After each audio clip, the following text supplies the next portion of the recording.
Isang magandang umaga po sa ating lahat. Narito ang latest na weather update ngayong araw ng Lunes, April 14, 2025.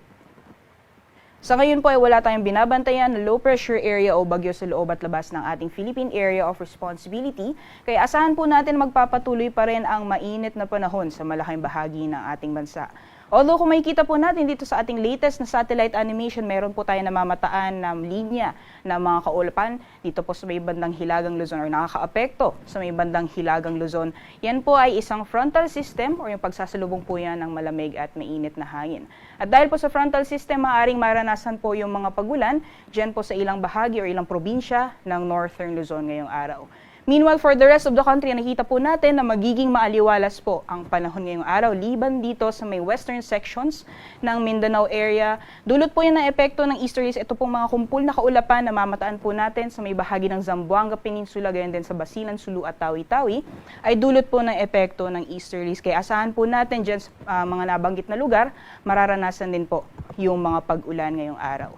Meanwhile, for the rest of the country na po, patuloy pa rin ang maaliwalas at mainit na panahon ngayong araw. Kung may mga pagulan man, ay dulot po ito ng mga isolated na thunderstorms, especially pagdating po sa hapon na sa gabi.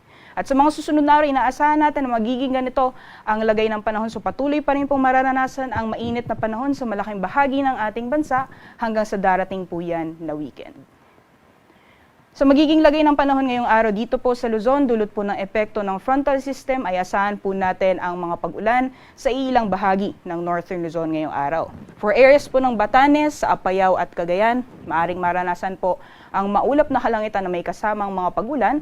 And for the rest of Luzon naman po, ay asahan pa rin na magpapatuloy ang maaliwalas at mainit na panahon ngayong araw, especially pagdating ng tanghali.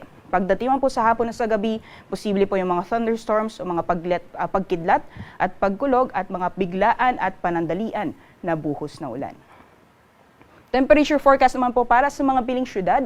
Dito po sa Luzon area, for Lawag po ay maglalaro mula 24 hanggang 32 degrees Celsius at mainit din po ngayong araw dito sa Tuguegarao na maaaring umabot po ng 34 degrees Celsius maximum temperatures. Temperatures naman po sa Baguio ay maglalaro mula 18 hanggang 25 degrees Celsius, 34 degrees Celsius maximum temperatures din po dito sa Metro Manila. 32 degrees Celsius maximum temperatures naman para sa Legazpi at para sa Tagaytay, agwat ng temperatura ay maglalaro mula 23 hanggang 33 degrees Celsius. For the rest of the country naman po, for Palawan, Visayas, and Mindanao, dulot po ng epekto ng easterlies, asahan po natin ang mga pag-ulan sa bahagi po ng Zamboanga Peninsula, Basilan, Sulu, pati na rin po sa Tawi-Tawi. For the rest of Mindanao, Visayas, as well as sa Palawan, magiging mainit din po ang panahon ngayong araw. At kung may mga pagulan man, ay dulot po ito ng mga isolated na thunderstorms, especially pagdating po sa hapon na sa gabi. Temperature forecast para sa mga piling syudad for Palawan po, maximum temperature sa Calayan Island sa abot ng 33 degrees Celsius at 34 degrees Celsius naman para sa Puerto Princesa.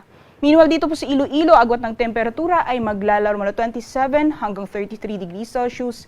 Meanwhile, for Metro Cebu at sa Tacloban, naabot naman ng 32 degrees Celsius. For Zamboanga naman, maximum temperatures maaaring umabot ng 33 degrees Celsius, gayon din sa Cagayan de Oro. At dito man po sa Metro Davao, agwat po ng temperatura ay maglalaro mula 26 hanggang 34 degrees Celsius. Ayon naman po sa ating forecast heat index ngayong araw, dito po sa Metro Manila, maaaring maranasan ang 41 hanggang 44 degrees Celsius na heat index. At yung pinakamataas naman po ngayong araw sa buong bansa ay maaaring maranasan 3 lugar o 3 probinsya sa ating kapuluan. Diyan po sa Echague, Isabela, sa Sangli Point, Cavite, gayon din sa Naiya, Pasay City. Sinusundan po yan ng 43 degrees Celsius sa ilang lugar din po sa ating bansa.